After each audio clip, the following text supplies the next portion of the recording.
Inirereklamo ng mga kaanak ng market vendor na namatay matapos madaganan ng debris sa Mandawi City Market ang umunoy substandard na materyales na ginamit sa gusali. Nakatakda na itong imbestigahan ng DPWH. May news to go si John Consulta.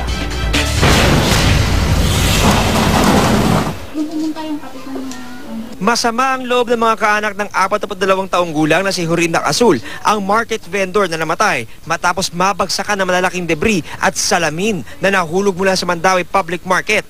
Paniwala ng mga kaanak, di raw sana siya namatay kung hindi substandard ang mga materyales na ginamit sa paggawa ng kanilang palengke. Matagal na raw kasi silang naghihinala na mahina ang pagkakagawa ng gusali dahil sa mga bitak sa mga pader at sahig na tuluyan na nga raw bumigay nung naganap ang lindol nitong Martes. Hindi po talaga.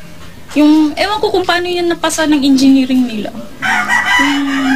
Yung una ko talagang punta doon,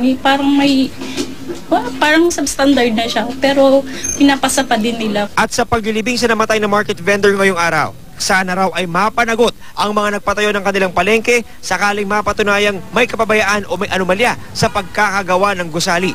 Ang Mandawi Public Market ang isa sa mga pampublikong gusaling pinaiimbestigahan ni Pangulong Noynoy Aquino sa hinalang may mali sa disenyo o substandard ang materyales na ginamit sa pagtatayo.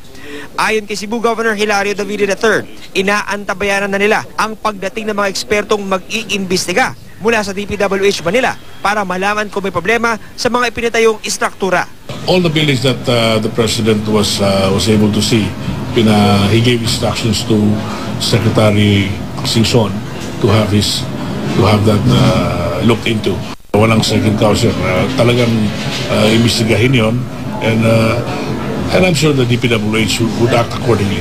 Sa ngayon, pinapatingnan na rin sa Provincial Engineering Office ang mga itinatayo palang na gusali sa Cebu para tiyaking tumatalima sa building code ang mga ito at kayang harapin ang anumang lindol sa hinaharap. Importante talaga sila rin would follow the law to the letter. There is a building code. Kailangan talaga sundin nila yun para yung buildings na i-construct nila can withstand earthquakes. Mula rito sa Cebu, John Consulta, GMA News.